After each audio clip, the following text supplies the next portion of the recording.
When my wife and I bought this house, we didn't really realize just how strange its layout was until we started living in it. It had clearly been built in pieces, added to over the decades by different owners. 2 kitchens, 2 bathrooms, separate power boxes for each floor, and a basement that connected not only the garage but also, oddly, to an old stairwell that had been sealed off with drywall. The realtor said that it used to be a duplex or something, and yeah, that sort of made sense at first, I guess, until it just didn't. You see, for the first few years, we barely touched the downstairs kitchen. It still had 80s appliances, half the drawers were slammed shut, and the light above the sink flickered no matter how many times we replaced that bulb. We ended up just sort of ignoring it though, until our son was born. Late at night, bottles and diaper changes made running up and downstairs pretty much unbearable, so we started sleeping mostly on the upper floor and keeping baby supplies below. That's when the small things began. It was always subtle at first, like coffee mugs left in the sink after we both swore that we'd washed them. The bathroom door downstairs left wide open, though we'd started keeping it shut to stop the cat from scratching the shower curtain. One morning, we found every single light on the ground floor burning bright. We blamed exhaustion, naturally. Anyone with a newborn knows just how reality sort of blurs at 3 in the morning like that. But over the next few months, the pattern grew stranger. Chairs were dragged out into the middle of rooms. Plates appeared in really odd places, sometimes stacked neatly on the stairs, for instance. A single spoon was found inside of the washing machine at one stage. I caught my wife standing in the hallway one night, holding our son, staring down toward the dark stairwell. "I heard someone whisper my name," she said quietly. It had apparently come from below. I laughed it off, but that same week I saw something that made even my stomach turn. I was coming down the stairs before dawn, bleary-eyed, as normal, when I caught sight of a shadow moving just beyond the kitchen door. A quick, darting figure, gone the moment that I switched on the light. We decided to install motion lights downstairs, and they kept going off in the middle of the night all the time. And then came the red scarf. Now, it was folded carefully on the washing machine one morning, a knitted thing, wool with small white flecks in the stitching. Neither of us owned it, and no one that we knew had visited recently, so it was just a complete mystery. That's when we finally checked the basement door, because it was unlocked. The door to the garage, too. We brushed it off as our mistake until one night, while feeding our son, I heard the faintest sound below. Footsteps. Slow, deliberate, almost careful. I froze, holding my breath. Then there was another sound. A soft cough, like someone trying not to make a noise. By morning, I convinced myself that it had been the pipes or the cats or maybe both. But my wife just wasn't buying it anymore. She begged me to set up cameras, and I eventually caved when a friend offered me her old security system. It wasn't fancy, grainy footage, intermittent disconnects and all that, but it was better than nothing. The first 2 nights, there was nothing too. But the third night, that changed everything. At 12:43 a.m., movement triggered the downstairs kitchen camera. The footage showed 3 people slipping in through the door that led to the basement. A woman, maybe mid-20s, carrying a canvas duffel. A tall man with a shaved head and tattoos down both arms. And another older, broader, moving differently. He kept glancing toward the ceiling. They didn't look panicked. In fact, they looked like they had done this before. The woman went straight to the fridge. The younger man sat in one of our chairs, calm as if it was their own house. The older man, though, he disappeared up the stairs, to our floor. The camera in the hallway caught nothing for an hour, and when he finally came back down, he looked satisfied almost. Well, as you can imagine, that was definitely the last straw. We called the police and they came and took the footage and searched the basement, but there was nothing. Not a footprint, not a broken window, just dust and the faint smell of damp concrete. Then the officer called me over. "Do you usually keep this door locked?" he asked, pointing to a narrow crawl space that led behind the foundation. It had a latch that I'd never seen before, and it wasn't locked. Inside, too, was a short tunnel leading to the back of the garage. And so, this meant that we had been living with that open passage the whole time. Anyone could have come and gone. They did find partial prints on the garage door. Unfortunately, though, none of them matched any on the system. The police kept us updated for weeks and then just went quiet. We replaced every lock and sealed the crawl space, bought motion sensors, and even got a dog. And life went back to something sort of normal, I guess. 3 months later, though, one night our son woke us up crying. I went to check on him, and when I passed the window overlooking the driveway, I instantly froze. There was a figure stood by the garage, not moving, not looking at the house, and just sort of standing there, facing the door. I turned away for a split second to grab my phone, and when I looked back, they were gone. I instantly called the police again, but nothing was found. Now, years later, we still live here. The basement is sealed, lights left on all night, and the cameras are definitely newer and sharper and always recording. Sometimes, too, when I review the footage out of habit, I'll see flickers in the corner of the frame, shapes that just don't match our movements, and soft blurs that seem to pause by the stairs as if watching. Obviously, it's nothing really, but still, when I see those things, I would be lying if I didn't say that I didn't panic for a moment. My wife says that I'm just being paranoid, but I've also noticed something about the red scarf that we kept in the storage as evidence. Every few months, I still find it somewhere new, and I swear to you that I never move it. So, I don't know if that means that somebody's still getting in or not, or maybe our place is just haunted. Either way, it's a bit of a disturbing detail, and really, I don't know what to make of it.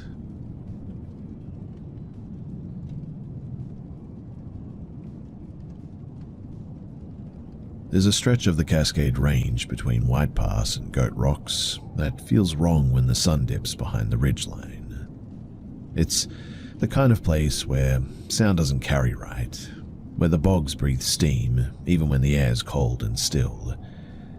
I used to think that that kind of talk was trail superstition, just stories meant to keep through hikers cautious on the Pacific Crest Trail.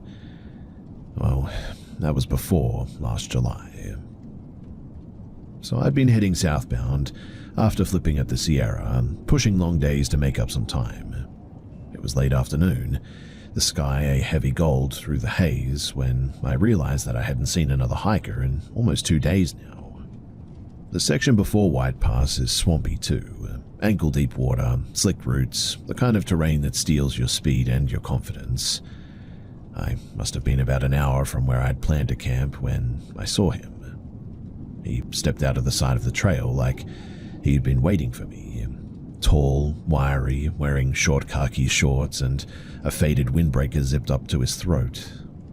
His hair was white, puffed like frost, and his backpack looked ancient, a boxy canvas sort of thing, with metal buckles that clattered when he moved. "Southbounder?" he asked immediately, breathless, like the words had been sitting on his tongue too long. Yeah," I said, adjusting my pack. Then he asked, "You by yourself out here?" Something about the way that he said that made my stomach drop, like he already knew the answer and was just confirming it. I lied, of course, said I was hiking with a group, but they were just behind me. He smiled, quick and twitchy, and started walking with me anyway. His strides were short and eager, and every time I slowed down, he matched me, keeping exactly a pace behind my shoulder. The trail narrowed, cutting between black pines and thick reeds. The air suddenly smelled of rot and wet earth, and somewhere far off, a raven croaked, and then even that sound vanished. He started talking again, not about hiking and not about the weather or anything, but about the bogs, about how deep they were. "You know," he said, voice suddenly brighter, "you could sink out here and nobody would ever find you. Whole hikers just gone, swallowed up." I tried to laugh it off, but he kept going. Said that he'd helped look for one once, a missing woman in 2018. Said that they found her pack floating, but never her body. He chuckled when he said it too. Then quieter, "Sometimes I think the ground gives them back, lady, you know." The metal things in his bags rattled when he shifted. Heavy, uneven clinks, almost like tools, perhaps. Well, I sped up, and so did he. I could feel his breath on my neck at one point, the heat of it in the humid air.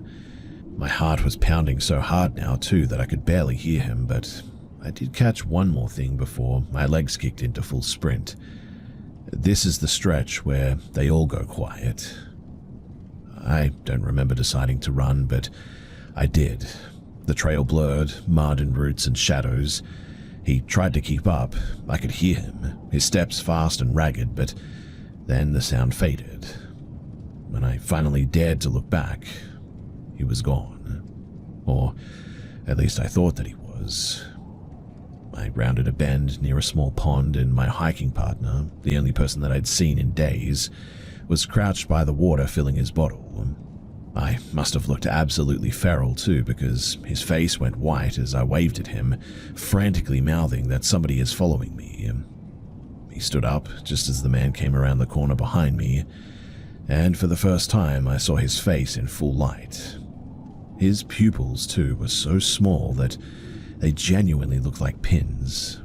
His expression fixed in something that wasn't quite surprise, but more like calculation maybe. Well, when he saw my partner, he froze. Then, without a word, he turned and bolted down the trail, arms pumping, the clatter of metal echoing between the trees. He didn't slow, didn't glance back, just vanished. We chased after him for a while too, but the trail split and twisted, and when we reached the next clearing, the footprints ended. They just stopped. No mud disturbed, no reeds bent, nothing. We waited too, thinking that maybe he'd come back out from another side path or something, but he never did. I reported the encounter to a ranger at White Pass the next morning. They took notes and said that they'd pass it on, but their faces were unreadable, I guess. When I described the man, the old pack, the rattling, the white hair, one ranger, though, glanced at another, and the silence stretched until I finally asked if they had heard of him. The old ranger hesitated before saying, "Yeah, we've had a few reports, same description, always around the wetlands too." "Did you ever find him?" I asked. They just shook their head. Later that night, as I sat outside a store with my stove going, a local came over and asked if I had made it through the bogs all night. I told him about what happened, and he laughed quietly, not like it was funny, but more like it was familiar. "Yeah," he said, "my uncle used to talk about that guy sometimes. Been seen up there for decades now. Always looks the same too, always alone." He finished his coffee, looked at the tree line, and added, "Thing is that nobody's sure if he ever was a person to begin with." Sometimes I think back to that sound, the jangling inside of his pack, steady and metallic. I've convinced myself that it was tools, or maybe cooking gear, or something ordinary. But sometimes when I'm out hiking and the trail gets a bit quiet, I think back to that same dull clatter behind me just for a second, and I always wonder what exactly was in that pack. And every single time after thinking about it, I find myself picking up the pace.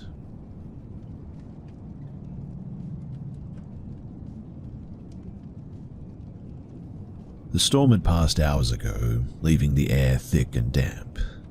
I remember lying in bed, half awake, listening to the hum of my fan, that steady white noise that makes my little apartment feel less empty. It was just before dawn when I noticed that it had gone silent. No fan, no AC, no hum of the electricity at all. I opened my eyes into a darkness that felt heavier than usual, like it had weight to it. There was a knock then. Not a normal knock. This one rattled the entire doorframe, a deep, metallic pounding that shook the wall above my headboard. It came again, louder, and I remember thinking for a split second that I was dreaming. I had been taking Benadryl to sleep, and sometimes my dreams feel too real. But then I heard it a third time, the sharp edge of somebody's hand slamming against the wood, followed by the unmistakable sound of footsteps, slow, measured, crossing the hallway. Now, I live alone on the second floor of a small, century-old apartment building wedged between a thrift store and an abandoned bank. There are only 3 units upstairs. I know the neighbors, or at least I thought I did. I stayed perfectly still. The air felt suddenly strange, cold, but with this faint smell of like ozone, like before lightning strikes. And in the distance, I heard somebody whisper, 2 voices, low and hurried. A man saying, "No, we were just walking." Then silence. When the silence stretched too long, I reached for my phone. No signal, no service, just the dead screen glow. I thought of my downstairs neighbor, the one with the 2 pit bulls. She'd once mentioned to me that they never bark unless something was really wrong. My hand shook as I typed out a message. "Hey, are you awake? I think someone's trying to get in upstairs." I didn't expect her to see it right away, but within seconds, she was calling me. Her voice came through in a whisper. "Don't move. I saw them. They tried my door first." Her dogs had gone quiet, she said, tails down and pacing. She had already called the police, thankfully. When I finally dared to leave the bedroom, I noticed something strange. The door to the breaker box at the end of the hall had been torn completely off of its hinges. Every switch was flipped down, and that's why the building had gone dead. My neighbor met me halfway down the stairs barefoot, one hand gripping her phone, the other on a leash. She said that she had seen 2 men slip out of the side entrance, both wearing dark clothes, faces half covered, one carrying something heavy in his arms. Well, we checked the lobby light, and it was still off. She managed to reset the breakers, and one by one, the fluorescent bulbs flickered back to life. For a moment, everything looked almost normal again, too. But the light just didn't feel right. It had a faint pulse to it, like it was breathing.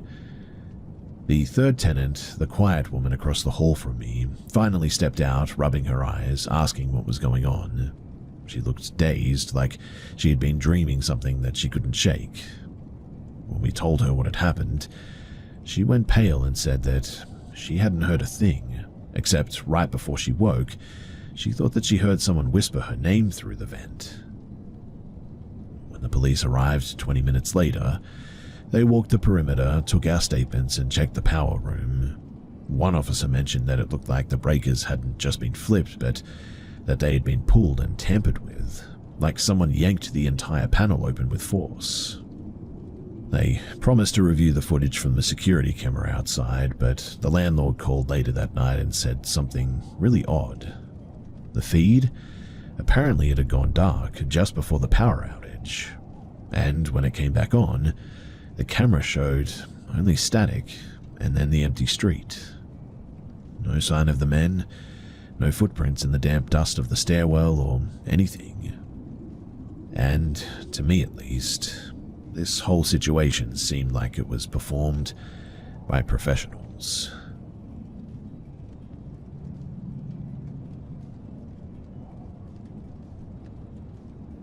I've always thought of myself as cautious but not paranoid. My mum always says that I have city instincts, though I've never really lived anywhere bigger than a mid-sized suburb. Still though, I lock my doors the moment that I get in my car. I check the back seat before driving off, and I park under lights when I can. And I mean, you do these things enough and they start to feel just like common sense. Anyway, it was a Thursday evening, the kind that feels unnervingly quiet. The grocery store lot was mostly empty when I pulled in. Just the hum of the big streetlight overhead and the buzz of a vending machine outside the doors. A white sedan sat across the aisle from me, its engines off, windows half down, and I could see the faint glow of a phone lighting up the driver's face. I didn't think too much of it. I parked a few rows away, scrolling through my notes app to double-check my shopping list.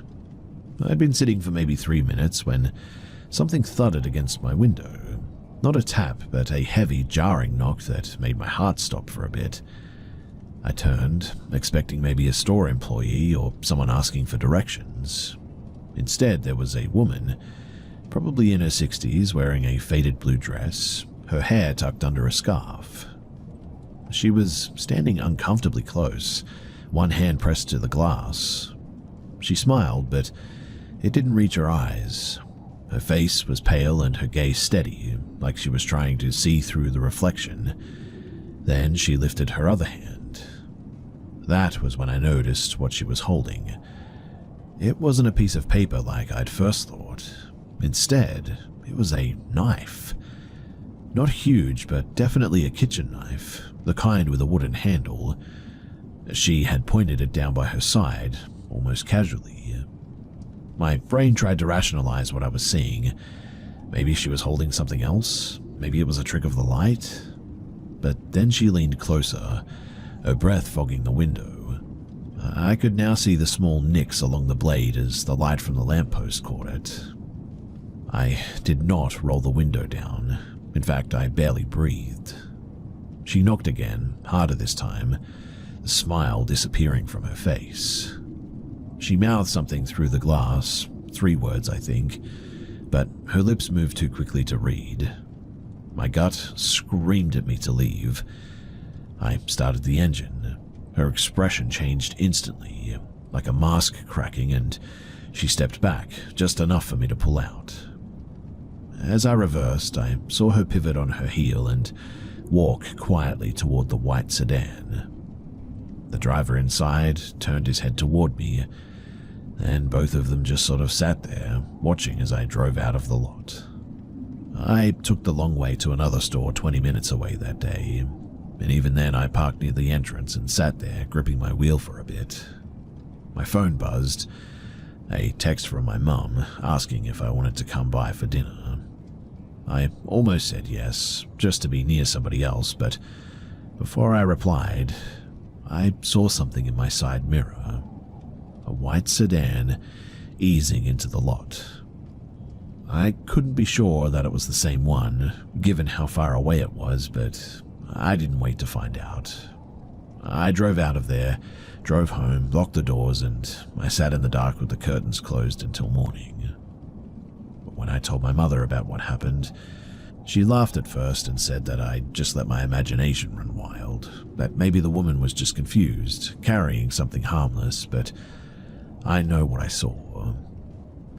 A few days later, I went back to that store in daylight this time, thinking that maybe it would feel less strange, but there were police cars there parked near the entrance, and 2 officers were talking to an employee by the carts. They were pointing at a security camera.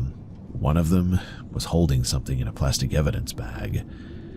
It was a knife, and while I cannot be sure that it was her knife, I can say for a fact that it definitely looked the same.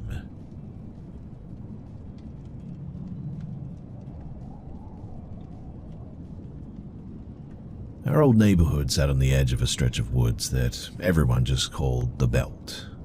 It wasn't really a forest, but more like a tangle of overgrown lots that never really got developed because the ground was way too soft. Back then, I was 10 and my brother was 7.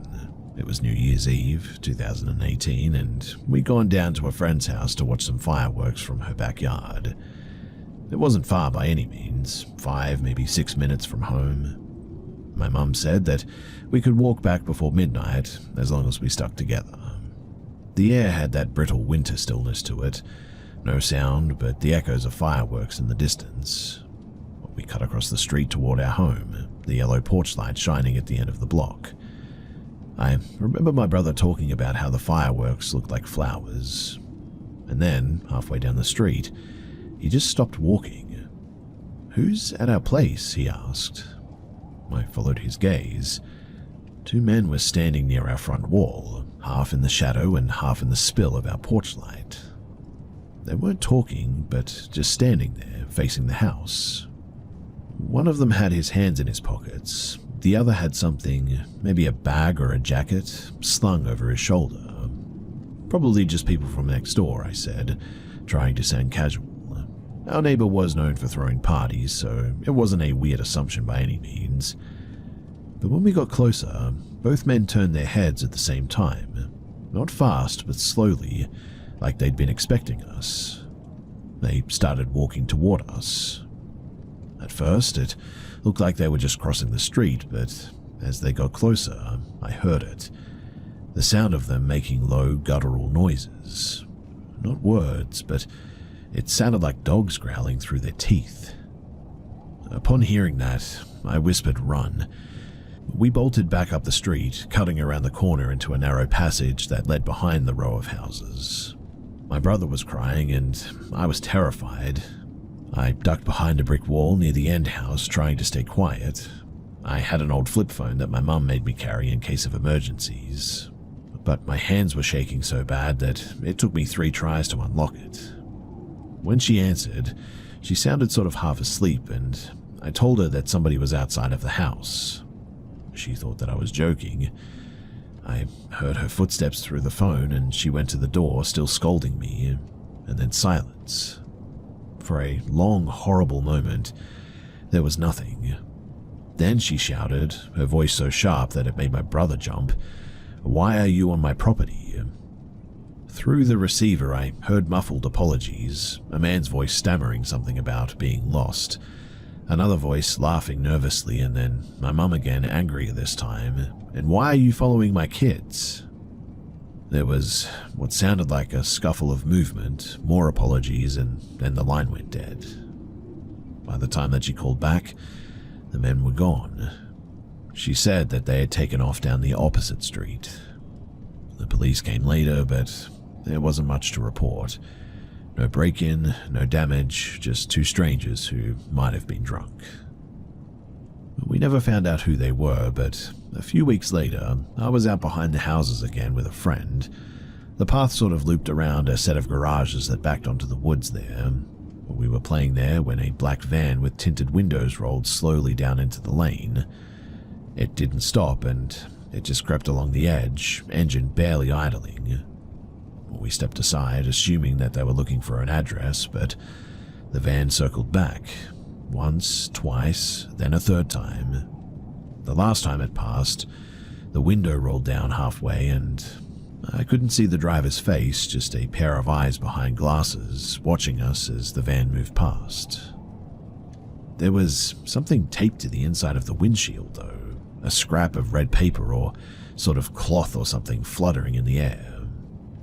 Well, we ran until our legs hurt, and when I told my mum, she said that it was probably nothing, but after that, she started locking the front gate again, and she kept the porch light on all night too. We moved out maybe a year after that, and my brother still refuses to walk alone in the dark after this. A few months ago, while helping my mother unpack at her new place, I found one of our old moving boxes with garage stuff scrolled on the side, and inside, beneath some dusty extension cords, was a scrap of red fabric, torn and folded once. And it looked a lot like what was inside of that van the day that I saw those guys idle by us. I didn't tell her about it, but seeing it certainly shocked me.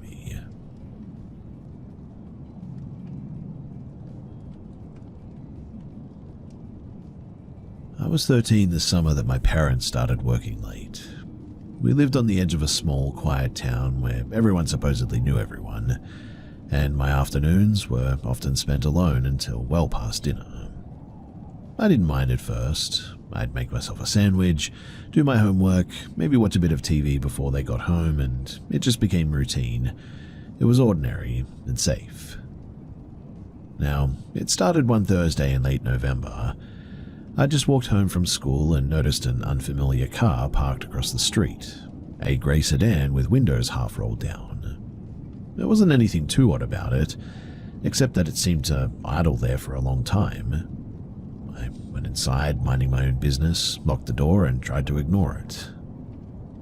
A few minutes later, though, the doorbell rang, a sharp, quick sound that made my stomach flip.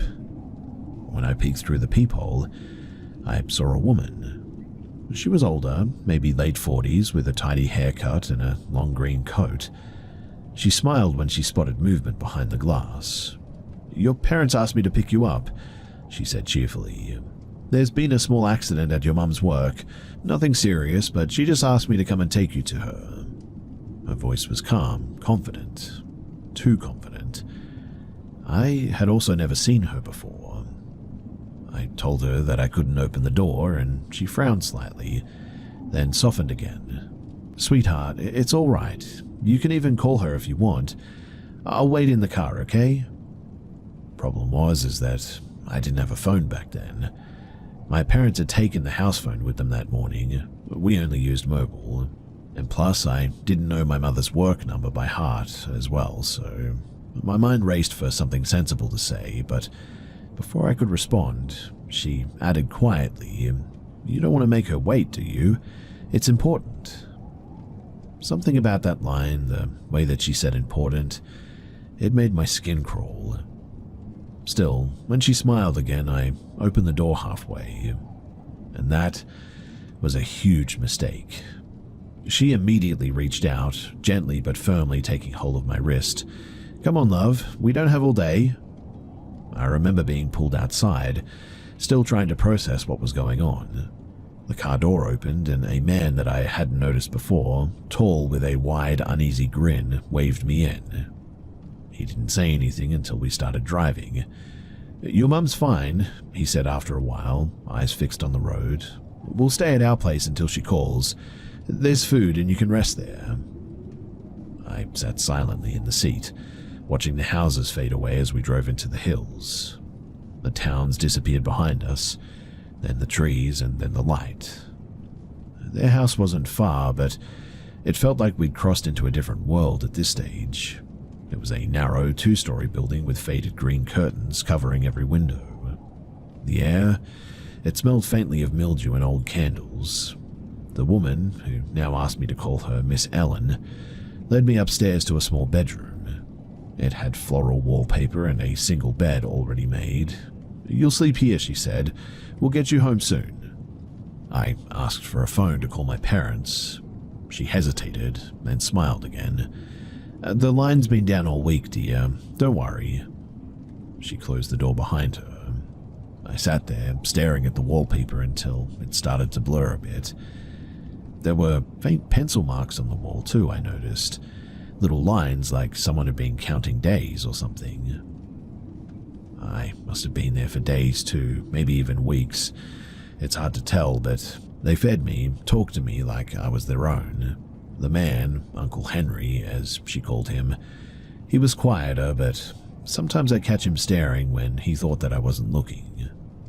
At night, I'd hear the whispering outside of my door, their voices low and urgent. I could never make out the words, but one night I woke up to find Miss Ellen sitting on the end of my bed. Her face was shadowed and her hair was untidy. "You shouldn't ask to leave," she whispered. "If you leave, they'll forget you. People forget so easily." I didn't understand what she was saying. I only nodded. She smiled like that was the right answer, and she left the room. After that, things started to blur a bit, but I remember feeding their dog, walking into the garden, even laughing once when it chased a butterfly. Everything just sort of felt like a dream, detached as if time had lost its meaning. When the police came one night, I was half asleep. The sound of the door breaking open jolted me upright. Miss Ellen screamed from somewhere downstairs, and I heard men shouting my name. The next thing I knew, I was being pulled out into the sunlight. I had thought that it was nighttime, but apparently it wasn't. My parents were there crying and shouting questions that I couldn't answer. The officer said that apparently I'd been gone for nearly 2 weeks at this stage. 2 weeks, just a few kilometers from home. For a long time afterward too, I tried to convince myself that I'd imagined parts of it, that they'd just been confused, maybe trying to help me. But that obviously doesn't explain why they locked the doors at night, or why, when I was finally old enough to look up their names, there were no records of anyone by those names ever living in that house. The strangest part, the house with the green curtains, it's still there.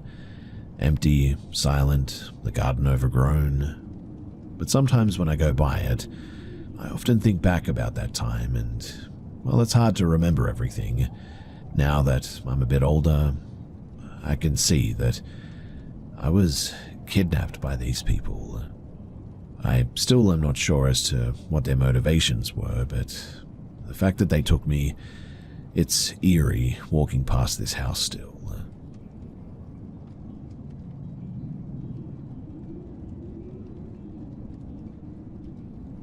I used to think that I was good at being alone.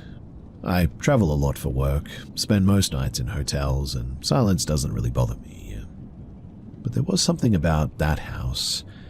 The stillness, the way sound seemed to sort of stretch through its narrow halls. It made me realize that some silence has weight to it almost. It was the summer of 2023, and I'd agreed to stay at a friend of a friend's place while they were overseas. They lived about 40 minutes north of Albany, tucked away on a patch of land that backed into heavy woods. The house looked ordinary enough from the outside: white paint, black shutters, overgrown rose bushes climbing the porch rail. Inside, though, it felt strangely crowded, as if every inch had been built to hold something more than people. They told me that I'd have the place to myself for about 8 days. There was a cat to feed, mail to bring in, and a few plants to water. Easy enough. I figured that it'd be a quiet retreat from the city for a few days, a chance to breathe a bit, maybe finish the book that I'd been writing. Now, for the first 3 nights, it was exactly that too. Peaceful. I'd wake up to birds, make coffee, work at the dining room table, and fall asleep early to catch up on some sleep. But around the 4th night, something started to feel off. It wasn't anything obvious, but just little things. Like, I'd find the living room light on when I was sure that I'd turned it off. The bathroom door would be half open, but I had definitely shut it tight. One morning, the back door latch was unhooked. Not wide open, but definitely hanging loose. I told myself that I'd probably forgotten it. I mean, you do weird things when you're tired and you're at a new place. Then there was a noise. It started as a light tapping from upstairs while I was watching TV one day. Rhythmic, uneven, almost like someone pacing but trying not to be heard. The kind of sound that makes your brain freeze for a second before you convince yourself that it's nothing. The cat, they were curled up beside me, fast asleep, which didn't help. I muted the TV for a moment and just listened, and the sound stopped immediately. That became a bit of a pattern too. Every time I focused on it, there was silence. By the 6th night, I couldn't sleep at all. I kept waking up around the same time, 3:17 a.m., to the creak of a floorboard overhead. That top floor too, it made me feel uneasy. The staircase up there was narrow and steep, and the landing had a long hallway lined with 4 closed doors. Only one of them, the guest bedroom, was supposed to be in use, but I hadn't opened the other doors, and that night I did. I got up and grabbed my phone for light and started up the stairs. The hallway was colder than the rest of the house, I noticed, noticeably so too, and I walked past the guest room, peered into the empty office, then the storage room, but there was nothing. No footprints, no draft, nothing. When I reached the last door, I noticed the doorknob was slightly turned though, like it hadn't fully latched, and I pushed it open expecting to see boxes or furniture, but there was nothing. Just a small square room with bare walls and a single chair in the middle. I stood there for a long time, and the silence wasn't quiet anymore. It was full. I know that sounds odd, but it was like someone was holding their breath beside me. Then, from somewhere close behind, I heard the faintest whisper, and I swear to you that it said, "Stop looking." Upon hearing that, I swung around. I backed out, shut the door, and I left every light in the hallway on until morning.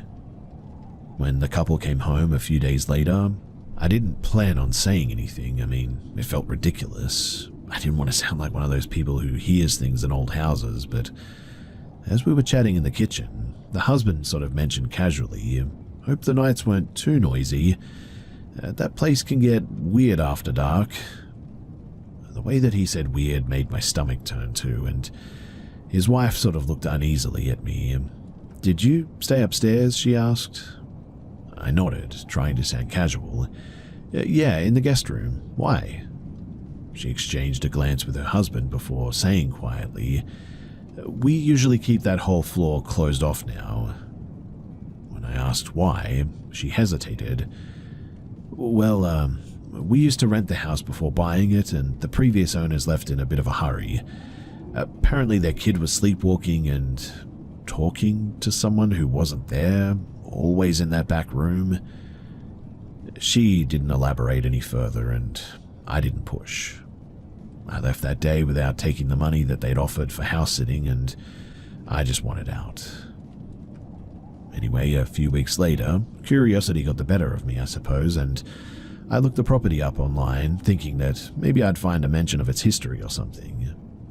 There wasn't really much, just a blurry photo of an old real estate listing, and in that photo, taken years before the couple owned it, I could see something that was weird.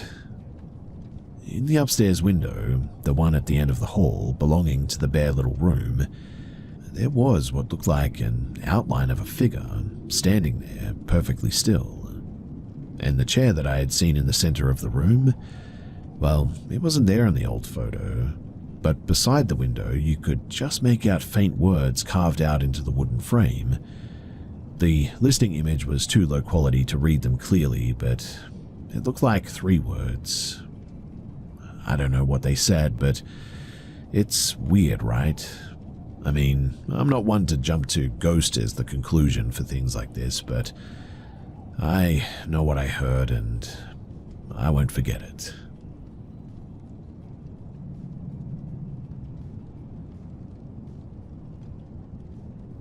My parents used to tell this story late at night, usually after a few drinks, when the house was quiet and the lights were low.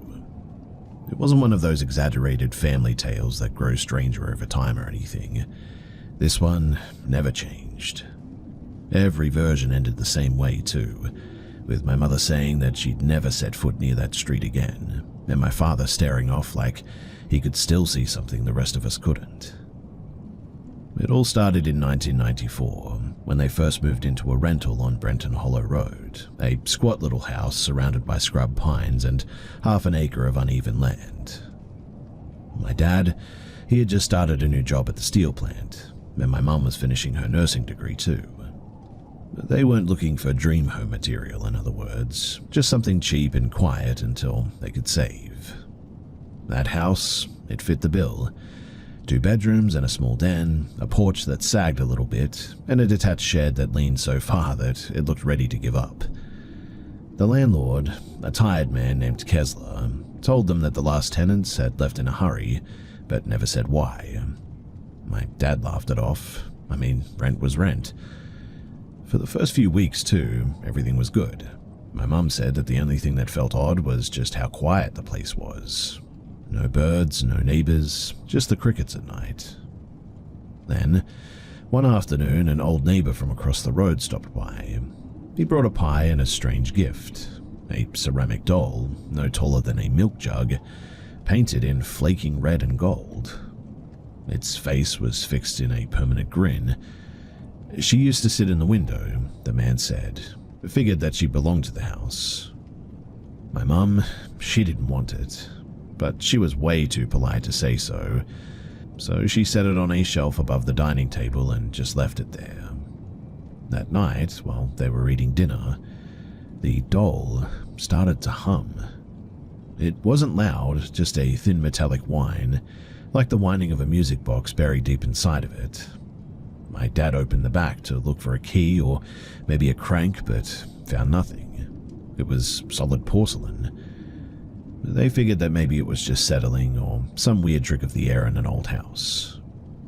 But over the next few nights, the humming got louder. Sometimes it happened when the room was empty. Sometimes my mum swore that she could hear it faintly before she even walked through the front door. By the second week, it stopped humming altogether, but things started moving. Not anything too dramatic, but like a chair an inch off from where it had been. And then came the scratching.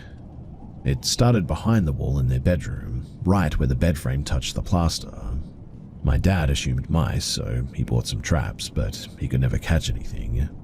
In fact, he tore out a small panel behind the dresser and found nothing but clean dust.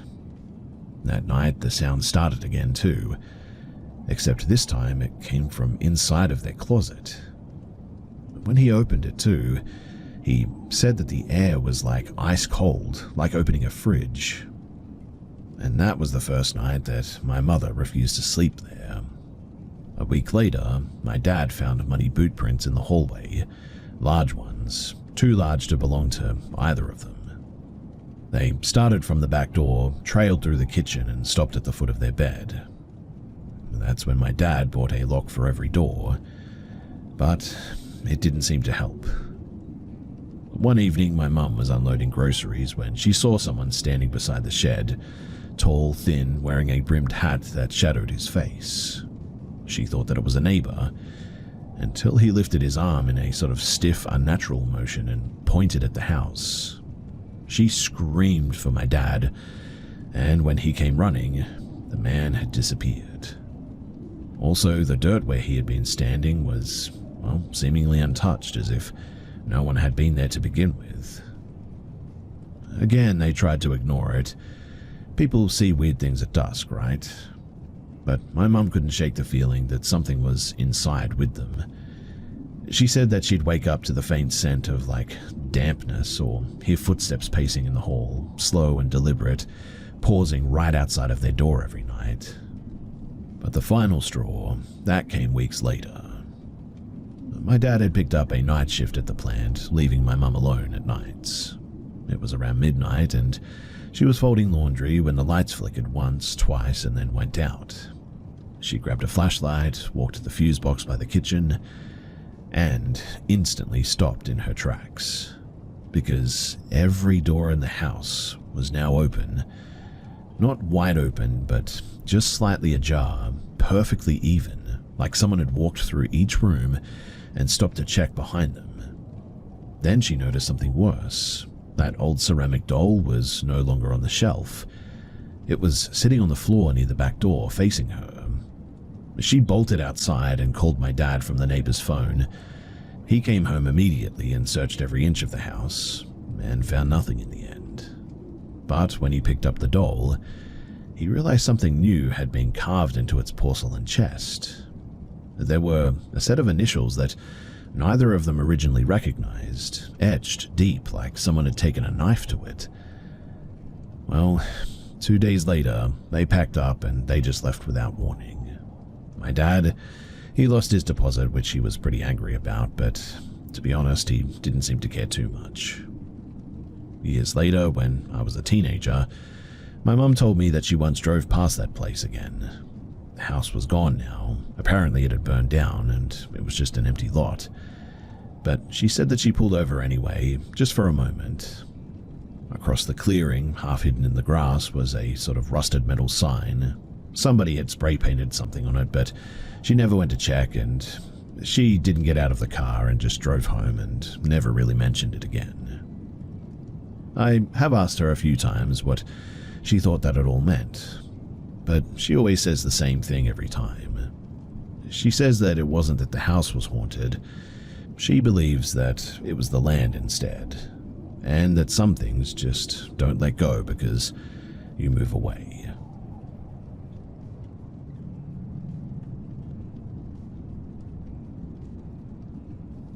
It's strange how easily we get used to unfamiliar places, right? Well, when I moved into this dorm last semester, it felt like stepping into a halfway world. Rows of identical rooms, all smelling faintly of detergent and dust, each filled with people pretending that they were fine. By the second month, I barely noticed the creaks in the ceiling or the way the fluorescent lights hummed just a little too loud. But last week, something happened to me that made me wish that I had never come here at all. So our room sleeps four. I'm on the third bed, across from the window. My bunk faces the fourth bed, and it's the one that's always neatly made, with a small stuffed bear on the pillow. It belonged to a girl named Alina before she transferred out mid-semester. We never got a roommate after she left, but a few nights ago, I woke up for no reason that I can really explain, but my phone said 3:27 a.m. The light from the hallway slipped through the crack under the door, and it was just enough to make out shapes in the dark. I was sort of looking around the room, just sort of in a bit of a half daze, and that's when I saw someone sitting on Alina's bed. Her back was to me, shoulders rising and falling slowly, but it was like she was breathing, or maybe heaving, I guess. Her hair was loose, long and dark, and she was running her fingers through it, as if trying to untangle it maybe. The faintest rustling sound filled the silence, and I could almost hear her nails catching around the strands. Half asleep, I told myself that it had to be one of my roommates. Maybe it was Rhea, getting up early for her nursing shift. I blinked a few times to clear my eyes, but the figure didn't fade. She was still there, sitting completely still now, head slightly tilted, as though she knew that somebody was watching. When I turned to check Rhea's bed, she was there, fast asleep. So was Lena, both of them breathing slowly and steady, their blankets rising and falling in the dim light. I turned back, and the girl on Alina's bed was standing now, her hair covering most of her face and her head hanging unnaturally low, as if her neck had forgotten how to hold it upright. She began moving toward the door, slow at first, then sort of gliding, almost soundless, until she stopped just before the latch. I didn't move. My chest felt tight, and it was like watching through somebody else's eyes, and she lifted her hand and pressed her palm flat against the door. Then, without turning, she whispered something. I couldn't make out the words, though. The next thing that I remember, too, is that it was morning time. My alarm went off at 7, and sunlight spilled across the floor like nothing had happened. My roommates were arguing about who finished the milk or something, and for a few moments I convinced myself that I must have had a dream or a bad nightmare or something. But when I looked toward the door, there was a faint smeared handprint low in the wood, like somebody had touched it with wet fingers or oily hands. That afternoon, while waiting for laundry, I ran into one of the seniors who lived in our room the year before. I don't even remember how the topic came up, but when I mentioned waking at night and seeing someone sitting on the empty bed, her face instantly went pale. Was she brushing her hair? She asked. I nodded. She didn't say much else, just that the last girl who stayed in that bed before Alina moved, without explanation I might add, left their things behind, and when they cleared her drawers, they found a single clump of hair tied neatly with a ribbon tucked into one of the pillowcases. Well, that night I slept with the lights on, and every night since then too. I keep telling myself that there has to be a reasonable explanation, that I was dreaming or having a bad nightmare or something, but every morning lately, without fail, that mark is there on the door again. One palm print, slightly sort of blurred, like it was pressed there by someone standing on the inside, trying to get out.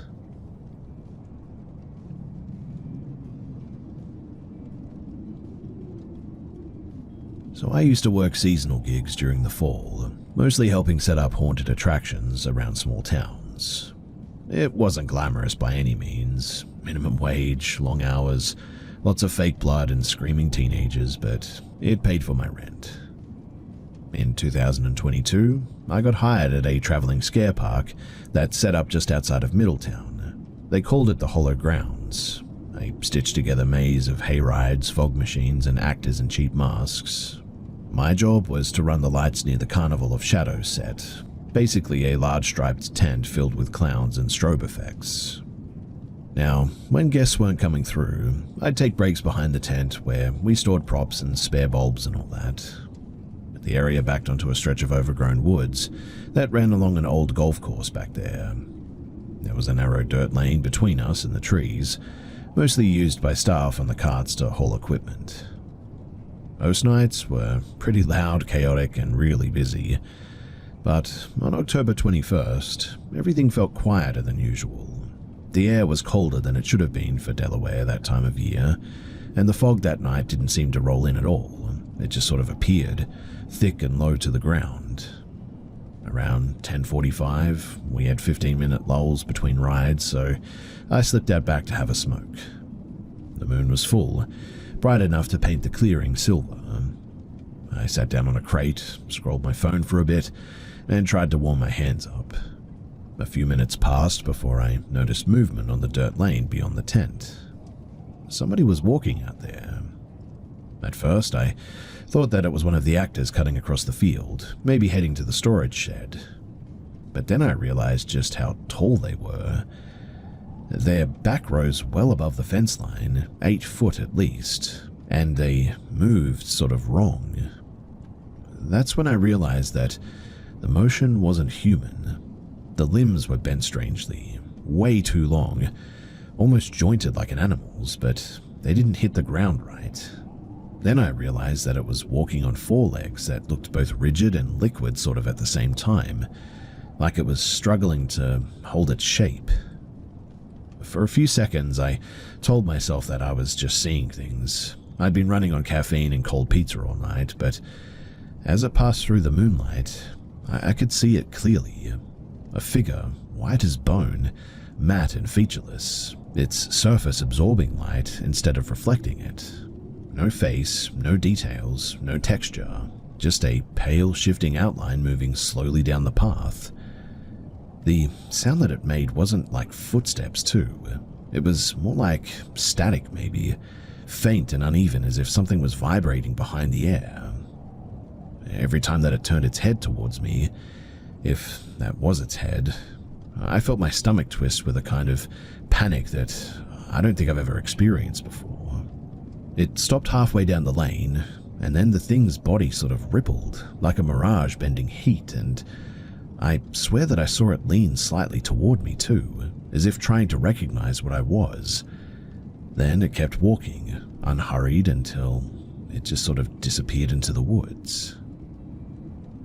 I must have sat there for a full minute at least after it vanished before I could move again.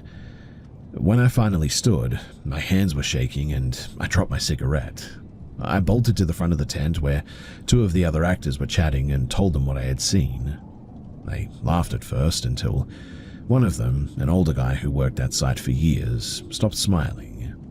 He then said to me, "You saw it on the trail, didn't you?" When I nodded, his face went tight. He told me that a few of the crew who had worked that zone in past seasons, that they had seen something similar, a white figure that moved like smoke, trapped in what seemed like a shape. One girl quit mid-shift after she saw it watching her from the woods, apparently. Management brushed it off and said that it was probably a prank or a trick of the light or whatever, but the older guy swore that that part of the property used to be a stretch of marshland where allegedly a small plane crashed decades ago. The wreck was never cleared properly, and he said that the pilot's remains weren't found for weeks. I didn't believe that at first, but a few nights later I looked up some old records of that place, and there really had been a crash there in 1978. a small plane that went down during the fog. Both passengers were declared missing and they were presumed dead. The recovery report mentioned the search had been hampered by unstable ground and poor visibility. Well, after that night, I refused to go out behind the tent alone any longer. Even in the daylight, that patch of trees just felt wrong now, way too quiet and too still. The following weekend was my last shift of the season, and I told my boss that I was done after Halloween, and I never went back.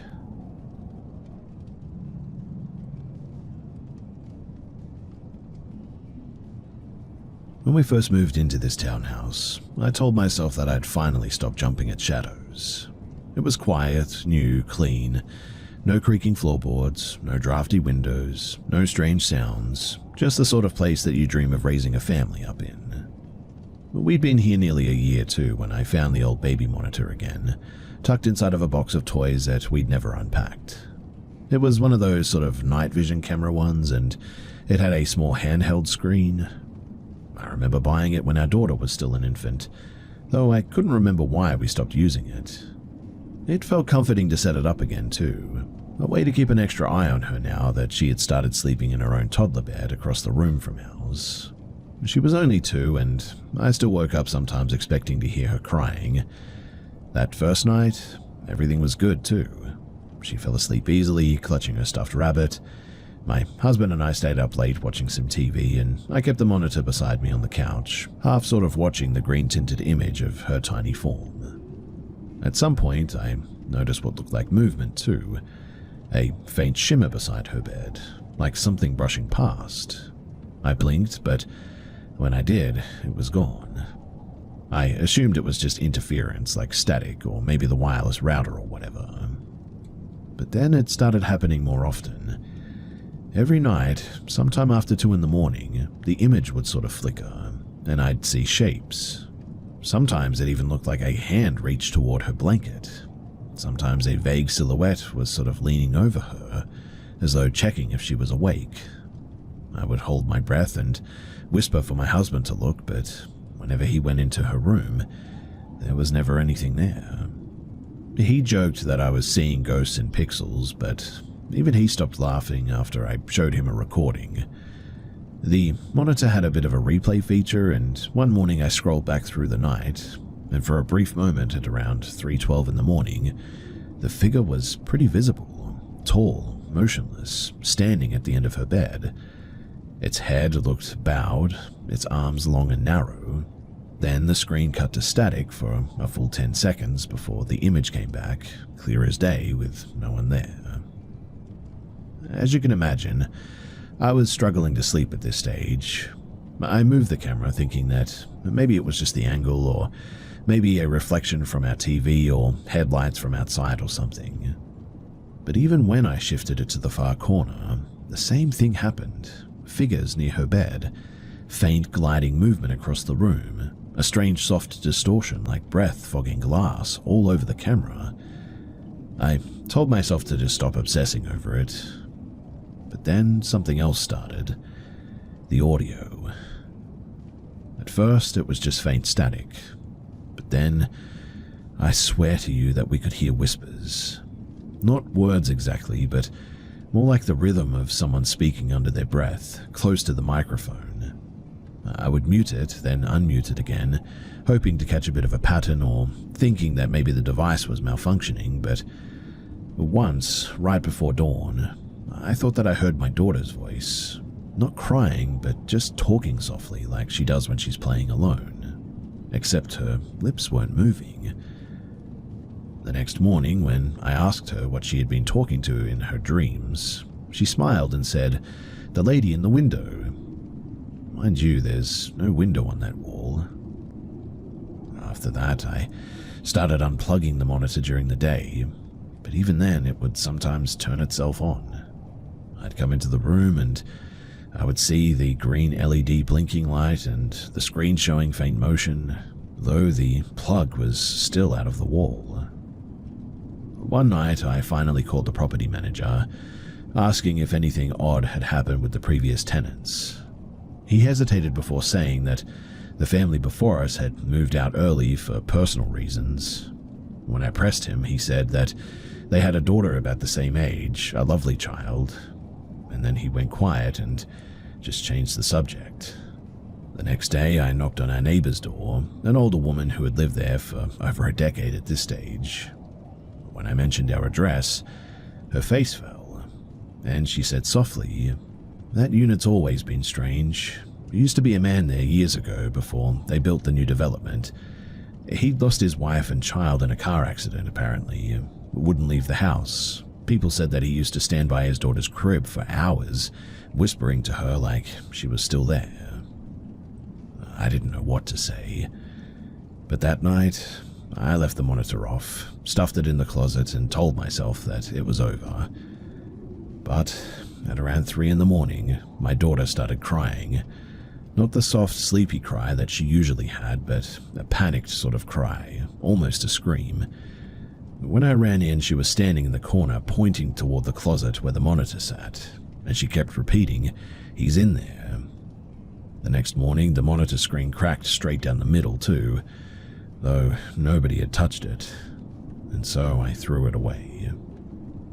We haven't used that baby monitor since, but my daughter still sometimes wakes up laughing softly, looking at the same empty corner of the room, and when I ask her what's so funny, she just whispers, "He likes when you're watching." We will be moving next month, and I told my husband that I just want a fresh start, somewhere bright and open and, well, just normal.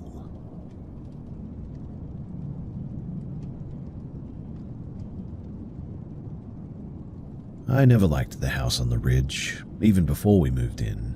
Something about it just made my stomach twist, and I don't know, maybe it was the way that it sat at the edge of a dry gully, or how the wind made the tin roof literally groan like an old animal trying to breathe. But my parents, they were thrilled. It was cheap, modern enough, and came with enough land for my brothers to tear around on their dirt bikes on. I was 11, and we had just moved from the city to start over. The nights were filled with the usual country sounds there, crickets, the distant call of frogs, but a few weeks after settling in, I started waking up to something else. It wasn't a creak or a knock, not even an animal cry. It was a scream. Not far away and not muffled, but like right next to me. It was so close that it made my ear ache at one point, and a woman's voice was breaking through into raw, tearing sort of agony. It was the kind of sound that you cannot confuse for anything else too. The kind that makes your body go completely rigid before your mind even catches up. I would sit up in bed, heart hammering, and look around the room. My brothers would always be snoring, the hall light spilling faintly under the door. There was nothing. And when I would ask if anyone else heard it, they would just stare blankly and they would all shake their heads. "It's probably just a fox," my mum said once, sort of half asleep. "They scream like that sometimes, you know." But I'd heard many animals before, and yeah, some of them can sound eerie, but this just wasn't that. This was human. The worst part, though, was just how it changed. At first, it came every few nights, a sharp cry like somebody startled. Then it became longer, closer, more sustained, as though this woman was drawing nearer. I eventually stopped sleeping properly as well, lying awake and just waiting for the sound. One night I tried recording it on my old MP3 player too. I left it running beside my bed, microphone facing out. The scream came right on cue, a long shaking wail that felt like it was inside of my head. And when I played it back in the morning, there was nothing there but silence. No crickets, no wind, no breath, just a hollow hiss where the sound should have been. I started to dread bedtime too. I begged my parents to let me sleep in the lounge, even on the floor, but they said that I was just being dramatic. "You've been watching too many horror movies," Dad said. I stopped mentioning it after that too.